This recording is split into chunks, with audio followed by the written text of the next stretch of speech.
doctora, nos vamos a remontar a 1960, un 29 de octubre de este año surgía el partido de la mano de su fundador, el doctor Alfredo Avelín, quien ocupó diversos cargos a nivel nacional y a nivel provincial, logrando en el año 1999 la primera magistratura de nuestra provincia, siendo gobernador.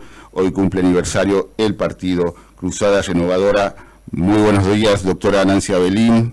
Daniel Núñez, desde los Cronistas de la Mañana, desde la 101.7, la saludan desde Radio Alas. ¿Cómo le va? Buen día. Buenos días, Daniel, a usted y a toda la audiencia. Le agradezco la atención, doctora. Hace muchísimos que no hablamos. Siempre es un placer charlar con alguien que ha ocupado esos cargos a nivel provincial, a nivel nacional. Fue convencional constituyente en el 94. Bueno, historia en la cruzada, tanto suya como la de su padre, la de su hermano, en los intereses de la gente, pero sobre todo de la patria. Es homenaje donde están los restos en su tumba, en el cementerio de la capital, muy emotivo, con un minuto de silencio, acompañando este momento muchas personas que lo han conocido y otros que no han conocido pero conocen de su lucha, que ha sido un día importante. Hace 64 años que no es Cruzada Renovadora. Fíjese usted, el doctor Alfredo Avelín tenía 33 años de edad y la fundó porque advertía que como médico, que tenía un apostolado médico, ¿no? Trataba de accionar los problemas de sus pacientes, pero veía que no alcanzaba con la medicina, porque había un trasfondo que era lo social. Para eso hacía falta la política. Y por eso entra en política y comienza realmente con una actitud revolucionaria en lo social, ¿no? Y la Cruzada Renovadora es eso, un grito de rebeldía frente a la injusticia social.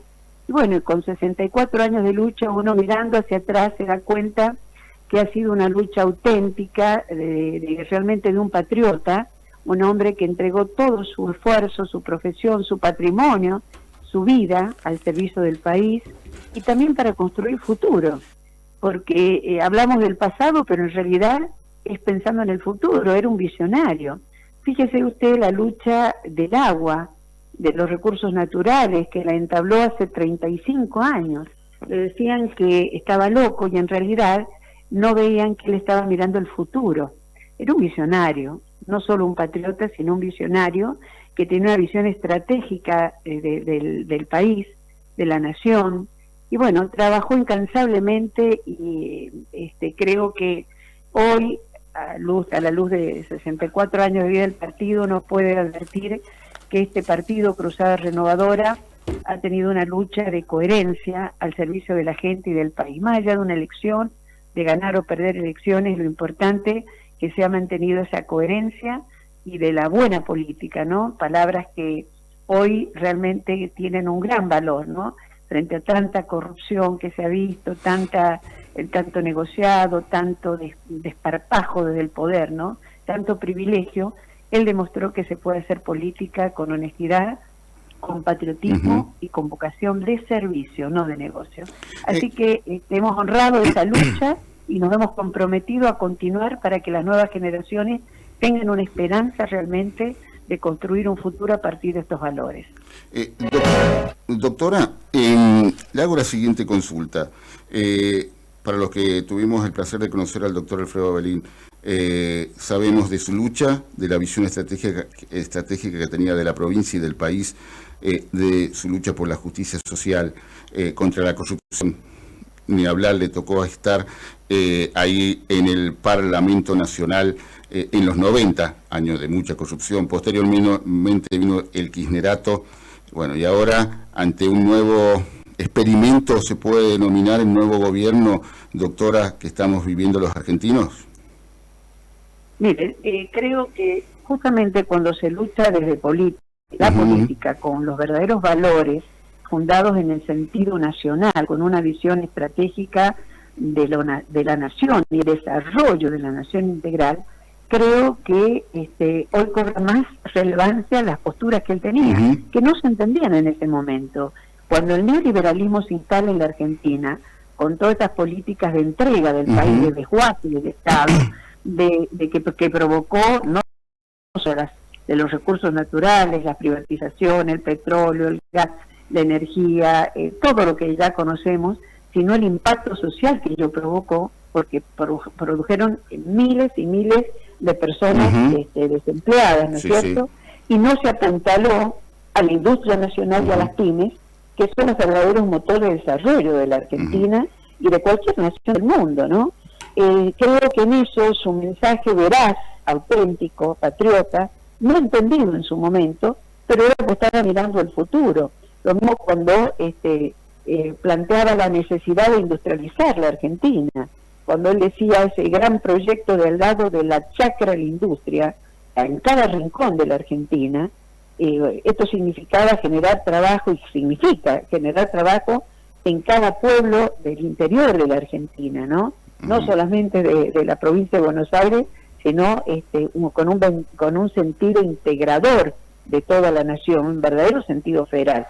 Por eso la Cruzada, si bien es un partido provincial, siempre lo hemos definido con esta mística de un partido provincial pero con alma nacional, porque el país se va a desarrollar en la medida que las provincias también se desarrollen. Así que bueno, uno valora aún más ese mensaje que nos ha dado, que nos ha dejado, y tratamos de reivindicar esa lucha que hoy tal vez las nuevas generaciones lo comprenden más acabadamente, igual que cuando hemos hablado de los privilegios.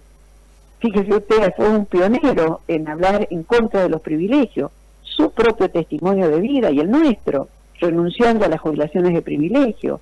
Hemos dedicado a la política, pero con verdadera vocación de servicio, no para tener una jubilación de privilegio, al contrario, hemos renunciado, como él renunció a jubilarse en los cargos políticos que empeñó, porque decía que el político tenía que dar el ejemplo, así nuevas generaciones pueden creer que sí se puede hacer política realmente para servir al país y al pueblo. Así que bueno, todos estos testimonios nos dan una gran fortaleza y también son una esperanza para que las nuevas generaciones se incorporen a esta lucha política que lleva desde hace 64 años la Cruzada Renovadora, ¿no? Doctora, sabiendo de la lucha que tuvo por la calidad institucional de la Cruzada Renovadora en la lucha contra la corrupción, por la educación, que es un punto aparte hoy en día y hace mucho una deuda pendiente del país, ¿le preocupa esta embestida que tiene el gobierno nacional hacia, sobre todo, la educación superior en nuestro país? Y mire, la educación pública tiene que ser sostenida y defendida por el Estado Nacional. Nosotros hemos defendido desde siempre, cuando salieron estas leyes de ley federal, la ley de educación superior, la educación pública, que nos dio 5 premios Nobel. Exacto. Y eran de familias humildes. Los 5 premios Nobel venían de familias humildes, pero tuvieron la oportunidad de una escuela pública de excelencia. Yo no hablo de calidad, hablo de excelencia. Eso nos permitió tener 5 premios Nobel y es lo que tenemos que recuperar en la Argentina desde el sistema educativo. Pero también es cierto que tenemos que combatir los privilegios y los abusos que han habido desde las distintas autoridades que hoy se han hecho públicos, que eran por todos sabidos o conocidos, pero que hoy se hace público. Hay que transparentar la utilización en todo, no solo en la educación, ¿no? En todas las áreas del Estado hay que transparentar el destino de los fondos públicos, porque realmente creo que es lo que le va a dar fortaleza, en este caso, al sistema educativo también, ¿no? La llevo al plano de la justicia, doctora. ¿Le preocupa que el gobierno, me imagino que le debe preocupar conociendo la figura de Ariel Lijo? Hay que chequear, a ver, ya hay, es muy fuerte la versión de que como no tienen los votos en el Senado para los pliegos de Mansilla y Lijo para la Corte, podría salir por decreto. ¿Esto es inconstitucional, doctora? A ver, vamos a volver a retomar la comunicación telefónica con la doctora Nancy Abelín de Ginestar.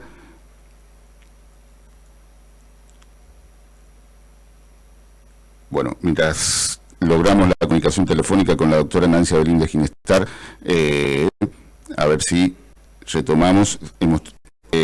A ver, nuevamente vamos a tener una comunicación telefónica con la doctora Nancy Abelín de Ginestar. Doctora, nuevamente sí, me estaba haciendo una pregunta sobre la justicia, creo. Exactamente, le estaba haciendo una pregunta, doctora. ¿Le preocupa la figura de Ariel Lijo en la Suprema Corte de Justicia? No, es un error tremendo. Es un error tremendo colocar a este juez que está absolutamente cuestionado. Y para colocarlo justamente en el máximo órgano de justicia de la nación, en la Corte, ¿no? No, estamos totalmente en desacuerdo. ¿Y le preocupa tal vez aún más que el gobierno quiera hacer lo mismo que hizo el expresidente Macri, como no tiene los votos, de nombrarlo por decreto? Pero por supuesto, así que en eso no creo que nadie puede coincidir o nadie puede estar de acuerdo que utilice esta metodología. Primero, es un hombre que está absolutamente cuestionado, este juez, ¿no?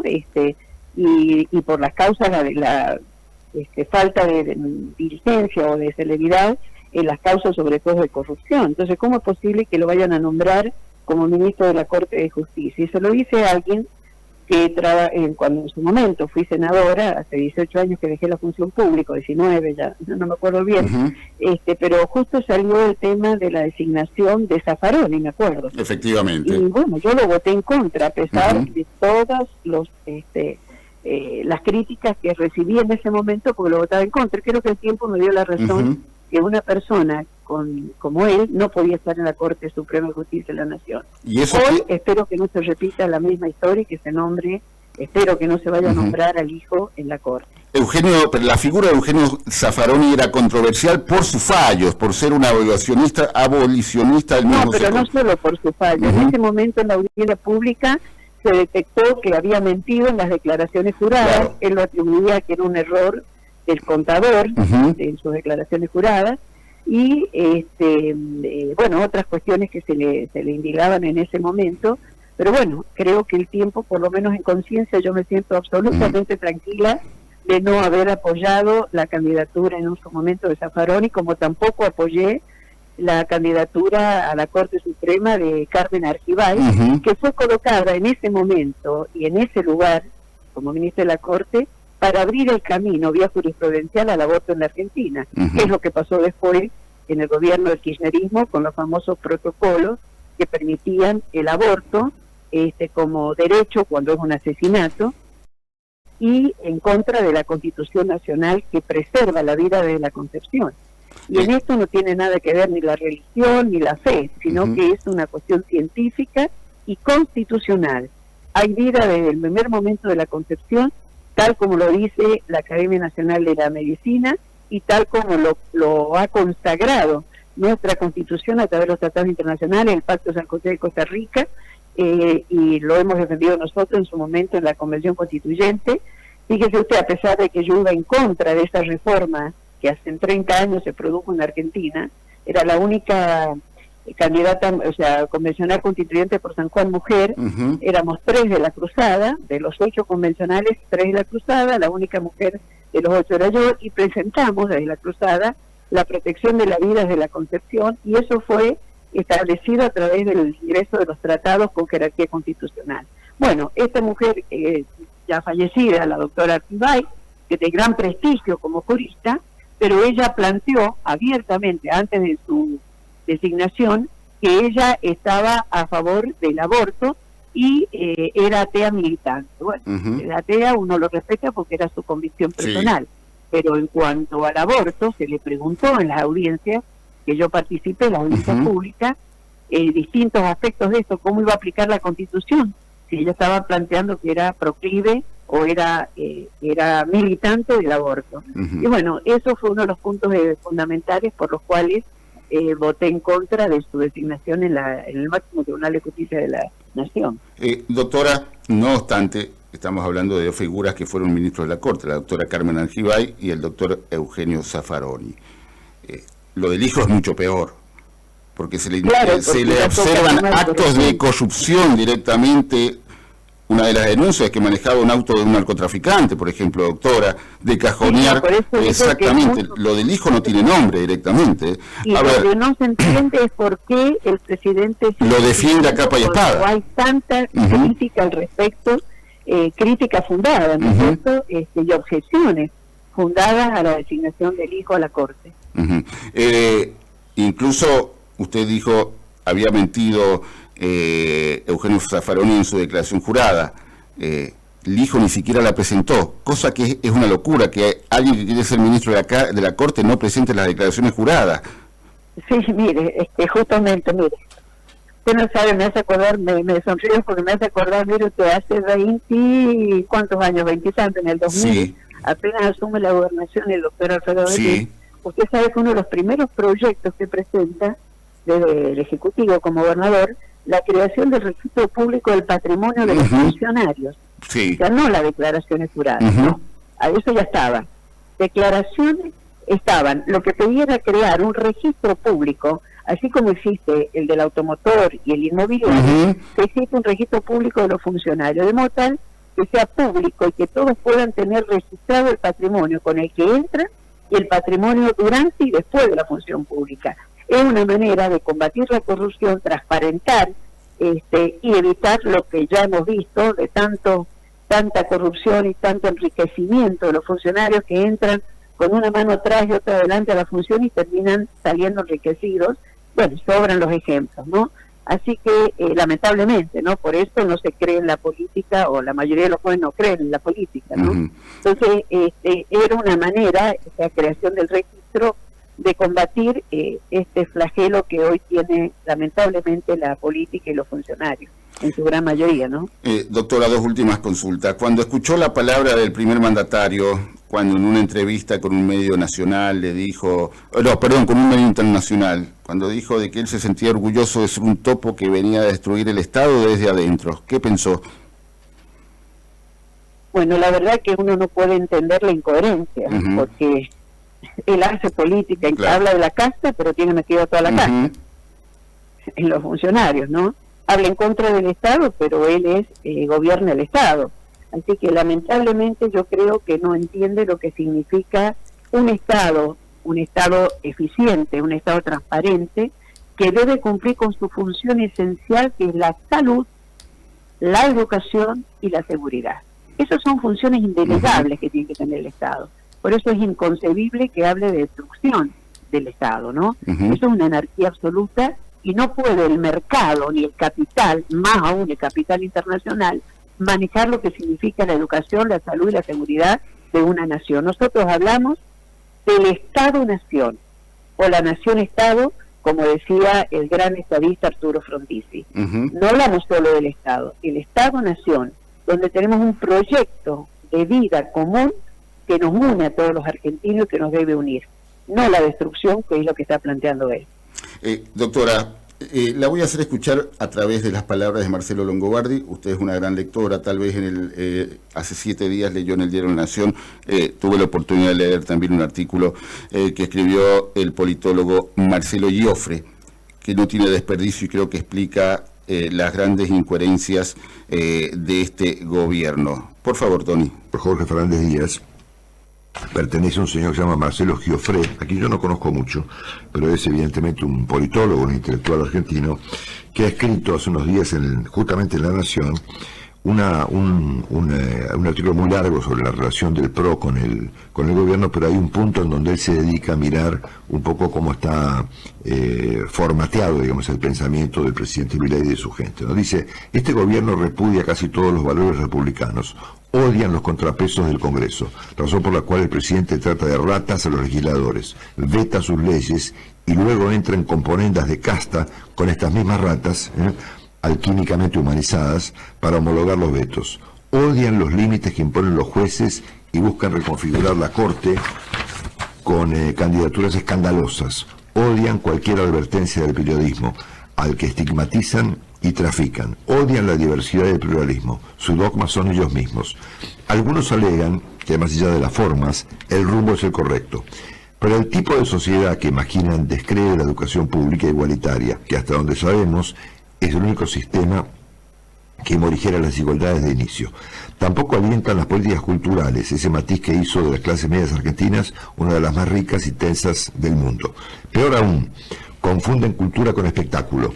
Tampoco apoyan el desarrollo científico, tampoco quieren una sociedad con lectores de diarios, sino que vuelcan su simpatía por la información amateur y pirotécnica de las redes.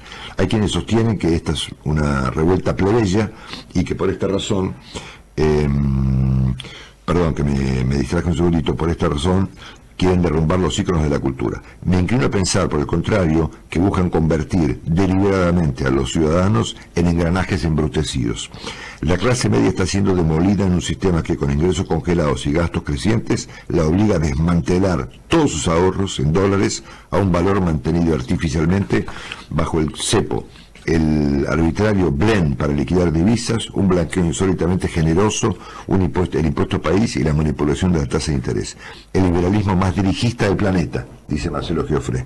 No para nada aumenta la pobreza, no por nada pero aumenta la pobreza. Lo ha dicho Margarita Barrientos. Lo que antes venían a donar comida, ahora vienen a pedir comida. ¿Cuál es entonces el modelo hacia el cual va este gobierno? Dice Marcelo Giofré. ¿La sociedad abierta o un corporativismo de closet? No hay un horizonte nítido, pero el RIGI da una pista bastante explícita. Grandes inversores extractivistas a los que se les otorgan prebendas extraordinarias y una fuerza laboral en oferta. Crecimiento pero no progreso. La utopía no es Canadá, es Nigeria. Sobre ese escenario, y con esto termino, se recorta una sociedad sin educación pública de calidad, sin jubilaciones dignas y con un apagón cultural. Una sociedad opaca y policial. Esto no fue el proyecto de la generación del 80, que era liberal y progresista. No por nada dictó la ley de educación pública, laica y gratuita. Organizó un Estado moderno, abrió el país a la inmigración y promovió el nacimiento de clase media. Esto lo firma, o lo firmó hace unos cuantos días, Marcelo Giofré, y si él me lo permite, aunque no lo conozco, yo lo firmo al pie. Bueno, doctora, sí, me la pareció, verdad que no lo había leído ese artículo. Y me bueno, parece que da justo en el clavo, ¿no? Esto no es la ideal de una gran contundencia. Y ahí toca un tema del que no se habla o se lo ha hablado a medias, el tema del RIFI. Efectivamente, sí. Claro, como son todos eslogan o siglas, la gente no sabe que ese régimen de las grandes inversiones lo que hace es favorecer al gran capital extranjero, a los grandes capitales, en desmedro de la industria nacional. Y esto lo dicen los propios industriales argentinos. Y con la afectación que va a significar los recursos naturales para nuestro país. En el tema educativo, muy bien plantea él, fíjese usted, la generación del 80 logró combatir realmente el analfabetismo en la Argentina. Efectivamente. Con Sarmiento, con su primer censo, con la ley 1420, y con esa visión realmente de que la educación es lo que iba a llevar al progreso y al desarrollo de la nación. Y termino con esto, en base a esa síntesis que usted ha recién expuesto, ¿no? El gran estadista Frondizi decía, si hay pobreza, no hay desarrollo. Y sin desarrollo, hay pobreza. Y es lo que nos está pasando a los argentinos. Mientras no haya una política desarrollista que ponga en marcha todo el aparato productivo, tanto de materia prima como industrial de la Argentina, y no se apuntale la verdadera producción nacional e industria nacional, no vamos a poder salir de este estancamiento, de esta pobreza alarmante, la mitad del pueblo argentino en la pobreza. El país rico, con alimentos para tantos millones de argentinos, está en la pobreza y en el hambre. Entonces, el único camino es el desarrollo nacional, con un proyecto nacional, que es lo que nosotros aspiramos y hemos defendido toda la vida. Doctora, por último, culmina este año, el año que viene es año político. Cruzada Renovadora nuevamente va a tratar de poner diputados nacionales en el Parlamento Nacional. Seguramente, claro que sí, siempre vamos a trabajar para servir realmente a nuestro país desde el lugar que corresponda, y bueno, se verá en ese momento, pero de participar, vamos a participar la Cruzada Renovadora. Hablar de candidaturas es muy... No, por supuesto todavía que no es momento. Exactamente. Doctora, le agradecemos por su tiempo, siempre es un placer charlar con usted. Gracias, que tenga muy buenos días. Y gracias acordarse de este aniversario de la cruzada. Muchísimas gracias. Fue la doctora Nancy Abelín de Ginestar charlando con los cronistas de la mañana. Tanda, Tony, todo tuyo, rotativo de noticias, y a la vuelta, último bloque de este cronista de la mañana de este día 29 de octubre.